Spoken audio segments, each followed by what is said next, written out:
coming to you from the shop. Just had some people come in. Could possibly have more people come in, so I'll not. I'm not promising that I won't end up doing one of those live streams where I'm talking to people who you can't see, and we shut it down in the middle of a conversation that I'm having with some customer, because we are here. It is summertime. People are out. They're walking around. They're trying out town. Um, So yeah, I don't know what's going to happen. I had a very busy week. If you've been watching the live stream, if you're a regular, you know that the week's been pretty busy. Today was not. But on my personal life, in me, today was busy because Tuesday here we had crazy heat. I talked about it on the live stream. It was high 90s. Not that that was crazy for July, but high 90s, and the AC in my house kind of pooped out. Was not able to keep up with the temperature. It worked, but not very well. So we called a repair place, and this morning, we called them on Tuesday, and they were only able to come Thursday. That's how warm it was here. They came, and I paid a lot of money to get basically get my air conditioning unit that attaches to the house cleaned, basically, and was told that where it is no good for it, and it's going to constantly get dirty, and we're going to have a problem. And it's like, I didn't put it there. I didn't put the dryer vent as close to it as it is, and I didn't put it where the dryer vent is. It's not on me. It's funny because the guy was like, well, right, there's really nowhere else to put it, so it's not really, but you got to move something. So that was a big frustration, but it wasn't so much that I paid more than half of the store's rent. How I was, is not that I paid to have air conditioning. It got to the high 80s today. It's going to get warm again next week, and I need to have air conditioning in my house for my children. They are not strong enough to do without air conditioning. And it's not that the store was slow. You would think that's an added frustration. Obviously, I just spent a bunch of money, and we don't have a lot coming in directly. It's just a thing that hits for me. I am the sort of person who, if I get set off, if I'm irritated at a certain point in the day, it's very hard for me to get out of it. And today it has been warm. I spent a lot of money. Whole schedule has been thrown off. I did all my morning things totally different because the guy came at like 8:15 to do the AC. So I'm just in a kind of mood. I had a guy come in and asked me if we carry his self-published comic. I said, sure, we do that. And also, I'm looking for advice on comics, like where to start. I'm like, well, what do you mean? He goes, well, I made this comic, but I really don't know tons about comic books.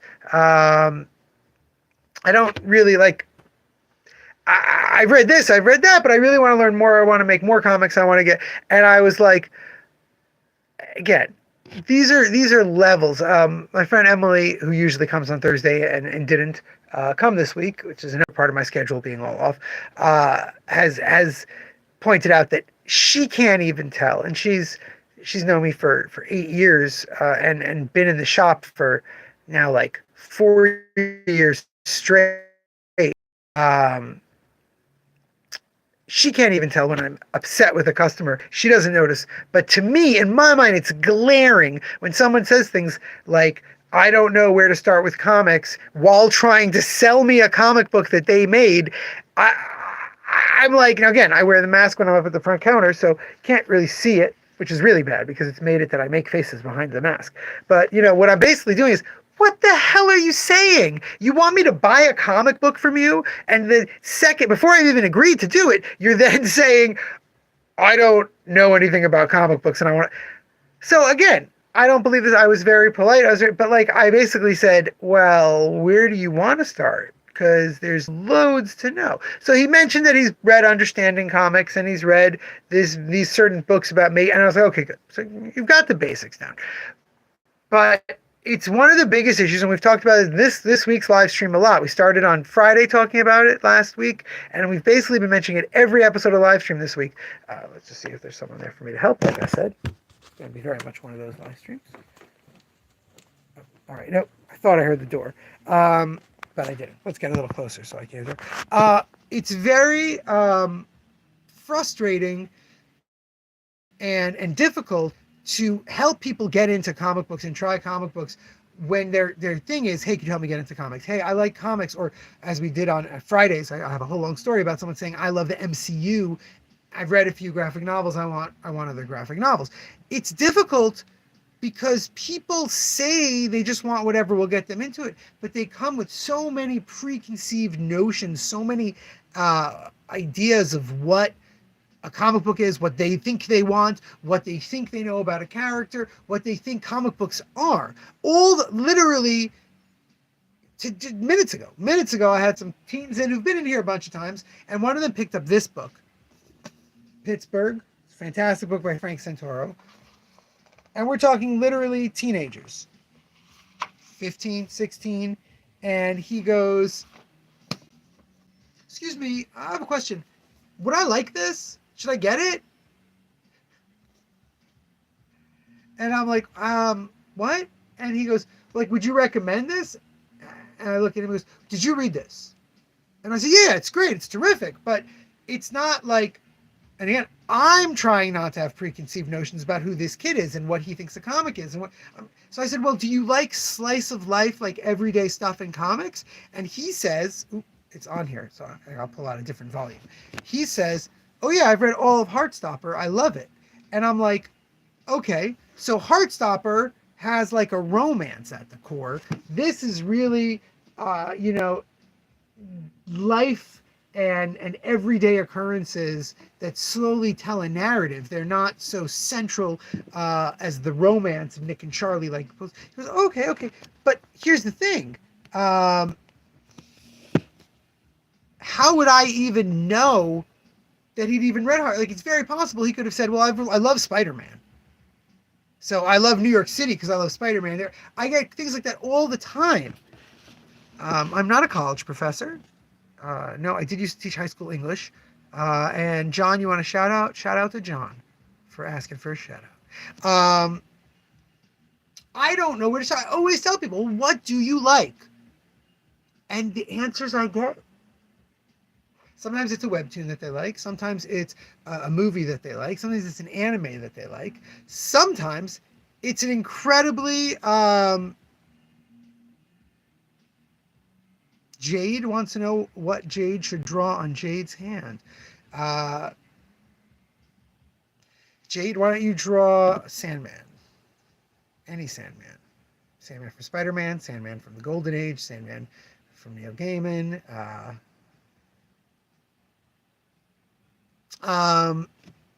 Any of that on your hands. It's one of these things that I come across incessantly when it comes to real comic fans, whatever the hell that means. People who are super knowledgeable about the indie world, or they're super knowledgeable about the superhero world, or they're super knowledgeable about manga. They're very, very ready to say what isn't real. If someone's a big manga fanatic and they read all the manga, right? They read Matsumoto, they also read Obata, and they also read everything Toriyama's ever made, and they're also reading One Piece, and they've read everything. They read shonen, shoujo, geke, yuri, yaoi. Manga, they love it. They will be like, oh, well, that's bad. That's really terrible stuff. And and it's just like, how can you say that? Then you have the ones who wouldn't say they read everything, they read what they like. And they're like, oh, I mean, there's all different kinds of manga for different people. I just didn't enjoy that one. That's my level. You're an expert. You're someone who really knows your material. If you can say, oh, I mean, there's so much different stuff. I can't know everything. Fletch, I have seen Smallville. Well, so you want my opinion on Smallville? This is like what I said on the live stream for those of you who are regulars. I said on the live stream about Red Hood. I have... all sorts of weird opinions about these things coming from a strange place. So you want to ask my Smallville opinion? Let's get derailed here for me to talk about Smallville. Anthony DeStasio, the documentary director whose documentary we're in, My Comic Shop Country, has an entire podcast, Digging Kryptonite, all about Superman, and they go deep on Smallville in that podcast, and I cannot even begin to listen, because here's the problem. Smallville, to me, It's just a Buffy ripoff. Buffy the Vampire Slayer was a humongous TV show. It exploded. It's what made the WB the WB, it and a few other shows. And Warner Brothers scrambled to find what else they could make like that. Now, old enough.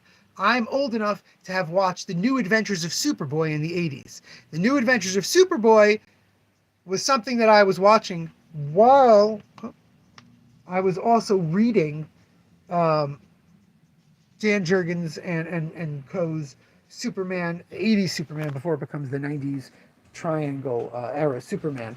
And therefore, um, I have my own specific opinion of what Superman is. Help you find anything? We're good, thank you. All right. Yeah. If you guys have any questions, don't hesitate to ask. We'll do, thank you. So by the time I was 10 or 11, I had a very distinctive idea of what Superman was. I had a distinctive idea of what Superboy was. And my brother, who was a little older than me and loved watching New Adventures of Superman. By the way, New Adventures of Superboy, if you can get your hands on it, is an absolute masterclass in 80s nonsense. Gilbert Godfrey is a villain on it. He talks like this the whole time. It's insane. He shows up actually in Lois and Clark as well. But anyway, I already had my opinions of what Superman was. Superboy to me was Superboy in the Legion of Superheroes by Kurt Swan in the 60s. I read little digests of them even though it was the 80s. I was very sure I knew. And then I started reading Superman regularly in the early 90s. I read all the Superman books. I don't think people have a true understanding if you didn't live through it of what Superman comics. The mask is so I don't spread the disease that's actually in my house right now to my customers. When customers leave, I'll take it off. But I even Lois and Clark. I watched Lois and Clark. That's all before Smallville. So all of these things sort of consolidated and had a big push on one idea of what Superman was. But much more than that, Buffy really created a tone that they were absolutely aping in the what's the word I'm looking for? The setup of Smallville. In the world building of Smallville, they are looking for a Buffy with Superman. And therefore, a lot of the things that they did in that show, which now are kind of taken for granted as just classic Superman tropes, or the sort of tropes that they had gotten rid of in the Superman comics. In Superman comics, the early 90s, Lex Luthor and Superman did not grow up together. They had nothing to do with each other. In the Superman comics of the 90s, Lois Lane and Superman, very similar to the new My Adventures with Superman cartoon, were very OTP.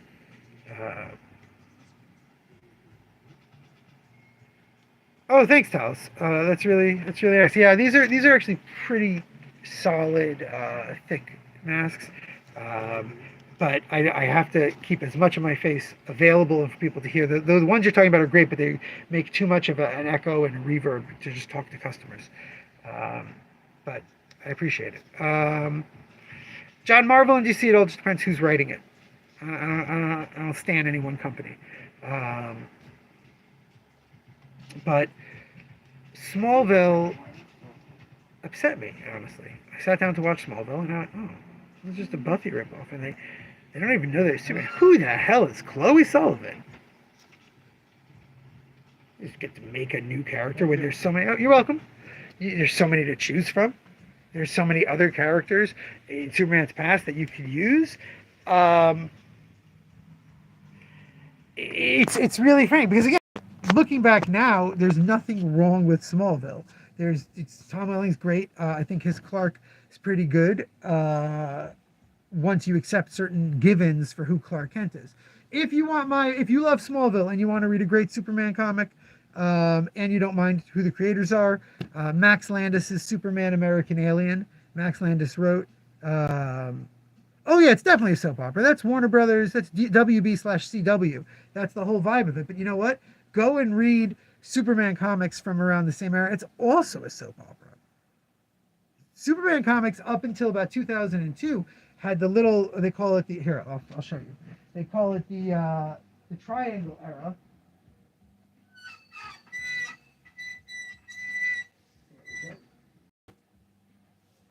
So Superman from this era has little triangles that are what week this is. So this is 1992, number 43.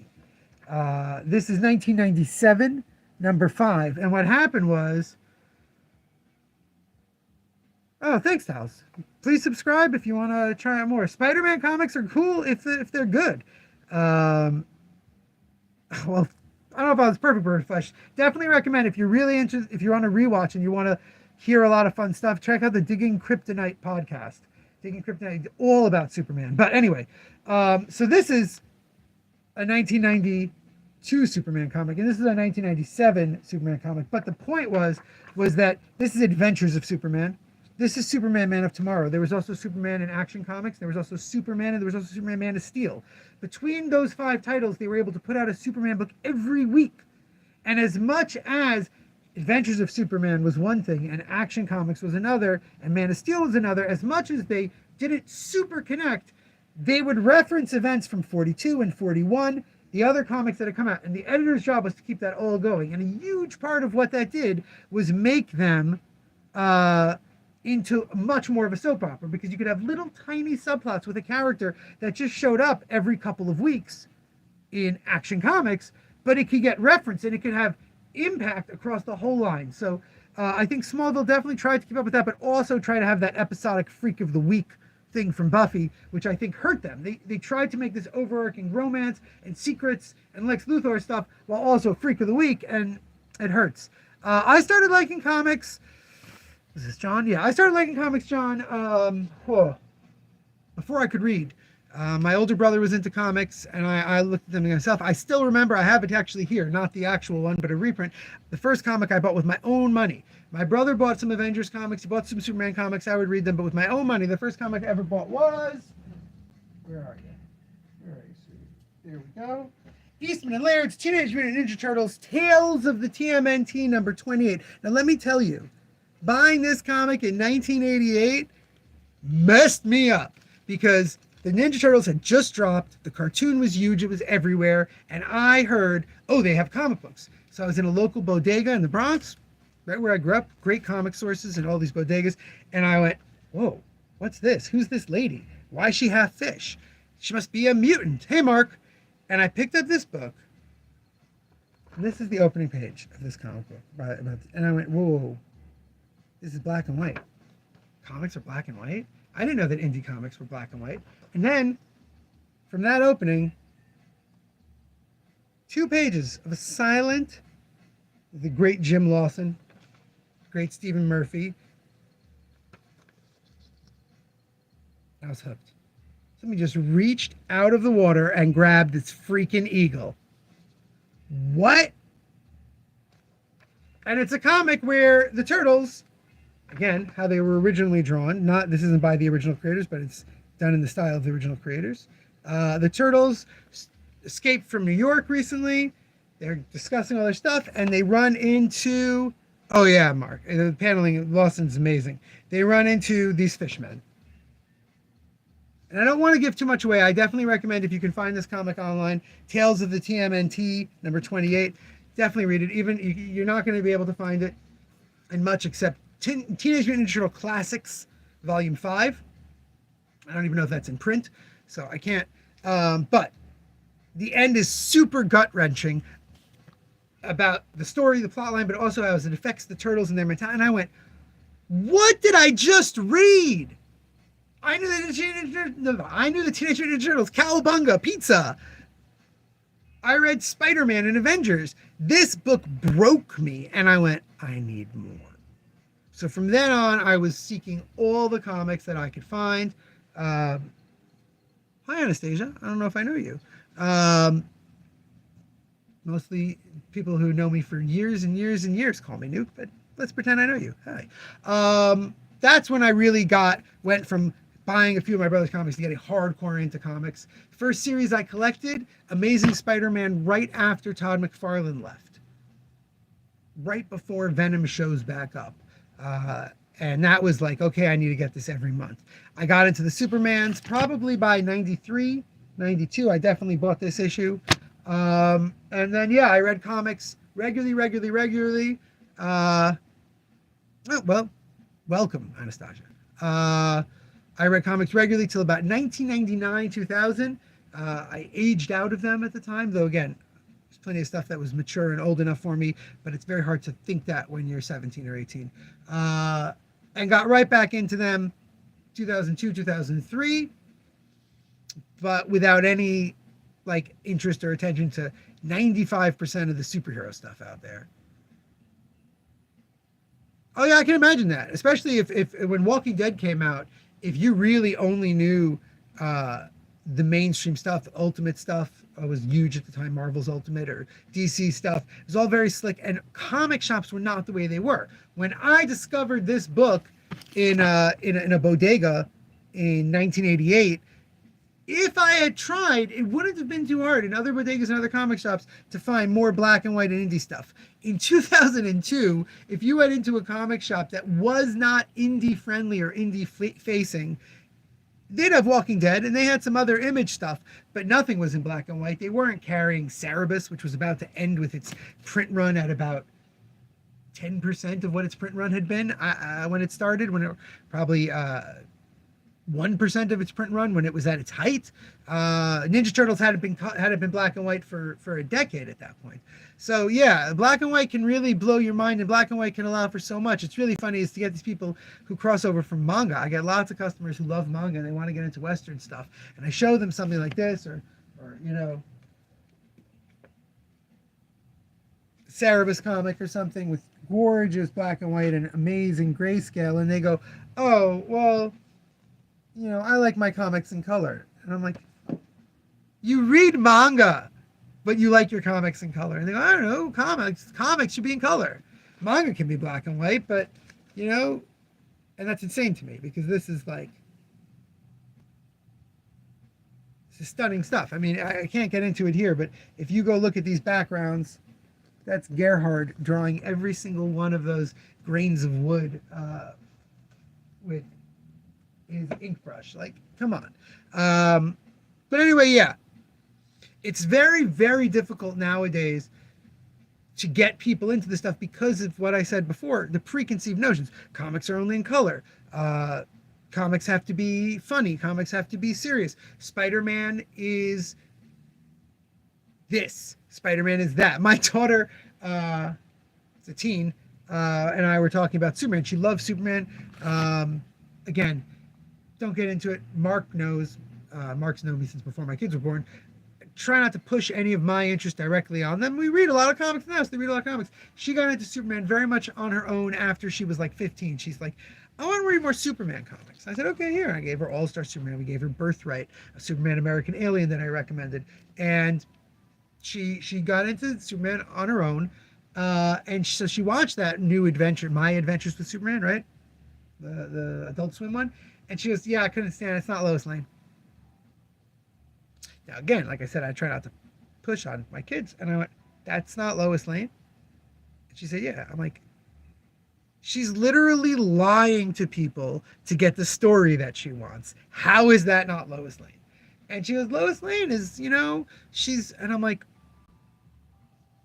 okay, so I'm not telling you how you should view the things that you like. But to me, when I look at a character in a new adaptation of something, in a new version of something, Smallville, Lois and Clark, Man of Steel, and I look at that character, I try to really think of what is the core super principle, the one or two major things that make this character who they are. I think of it, again, I'm very strange. I apologize for all the weird stuff I'm throwing out. I try to think of it as the character from Bluebeard. Kurt Vonnegut's novel Bluebeard was an abstract expressionist who did single lines of color.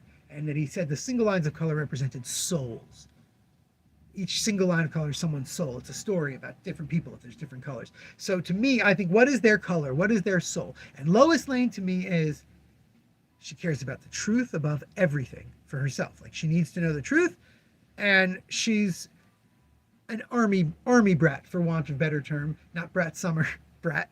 Army brat meaning that she traveled a lot. She had to learn how to be very self-reliant. She had to learn how to be stand up for herself, but that can come across in lots and lots of different ways depending on how you do the character. And My Adventures with Superman, Lois Lane, She's Lois Lane. It's different. It's cutesy. It's silly. It's childish at times. But so is what's her name? Kat Deely did the voice of the Superwoman, the Lois Lane from Superman Adventures. The Bruce Timm Batman animated series spinoff. She was great too. Is that peak Lois Lane? No, peak Lois Lane to me is Gwen Bond's trilogy of novels about young Lois Lane. Those are perfect. I'm not even the fake Elvis Rabbit. Superman, amongst all those characters that we talk about having like a core, have an essence, Mark, this is very good. Having an essence of the character is one of those that it transcends his essence. He can't just be about his essence because his essence is such a starting point. It's such a base moment. The main point about Superman, and any character you make that's Superman coded, we'll get to that 1 second, and I'm going to wrap up with that because we're reaching half an hour. Superman coded character uses his great power to help as many people as possible, not with no thought of how he can benefit for himself, but with no thought about how that's going to damage or affect him. He's just going to keep helping. He's just going to save people. He's just going to do the most he can do with all that power. That's why I don't really, I love Christopher Reeve's version of Superman when he's there, but the plot, the opening, the origin of Superman in the first Superman movie, where he just grows up with these powers and then just throws a crystal in Antarctica and gets a magic palace that teaches him for 10 years all about Krypton. It's not such a good story. I don't love that story, but when his father passes away in that movie, his father has a heart attack in the field, and he says, all that great power, and I couldn't help it. That's a core Superman. That's a Superman moment. That is, he has all this power and he's going to use it to help people. Not with great power comes great responsibility, but with what do I do with all of this power? I help people as much as I can. It's a responsibility. It's not an obligation. That's what it's for. And that's why one of my favorite Superman stories of all time, and we'll end with this, is not actually a Superman story. It is a Samaritan story. The first issue of Astro City, Kurt Busiek and Brett Anderson's fantastic comic, which you can get a $1 reprint of from Image Comics, is one of the ultimate Superman stories. It starts with our main character, Samaritan, flying. In my dreams, I fly. And then shows how happy he is, flying with freedom. His alarm wakes him up. And then we get into his life of literally being a superhero, also a reporter, and running around. First he's here, then he's there, then he's there, then he's there. He's having this conversation with his Justice League pals. Then he's got to go do his reporter job. Boom, back to action. Helps this person, helps that. And the whole point of it is that for all that he does, the only moment of peace he gets is the couple of hours sleep he has. That's Superman. Superman would never dream of not helping people, but he might dream of flying just to fly, not to go help, not to be somewhere, but just to fly. And he doesn't have resentment. He's not angry at people. He knows that he can do these things that they can't, so he has to do them. But he also knows that he's never going to have a life of his own because he has to be Superman. And on that wonderful downer note, which again, they've played with wonderfully. They've given him a son, they've given him a whole super family, and that can change those things. But at the core, those things were always there. On that note, I'm going to head off. If you've enjoyed this, check out our other videos. I get a lot of live streams are very short little things, but there are plenty that people set me off talking. Go check them out. They're all tagged up so you can see what they're about. And until tomorrow, when we review the whole week, and honestly, thank you all for giving me stuff to babble about. It helped to cheer up my crankiness. Until then, speaking of Kurt Vonnegut, remember, damn it, babies, you gotta be kind.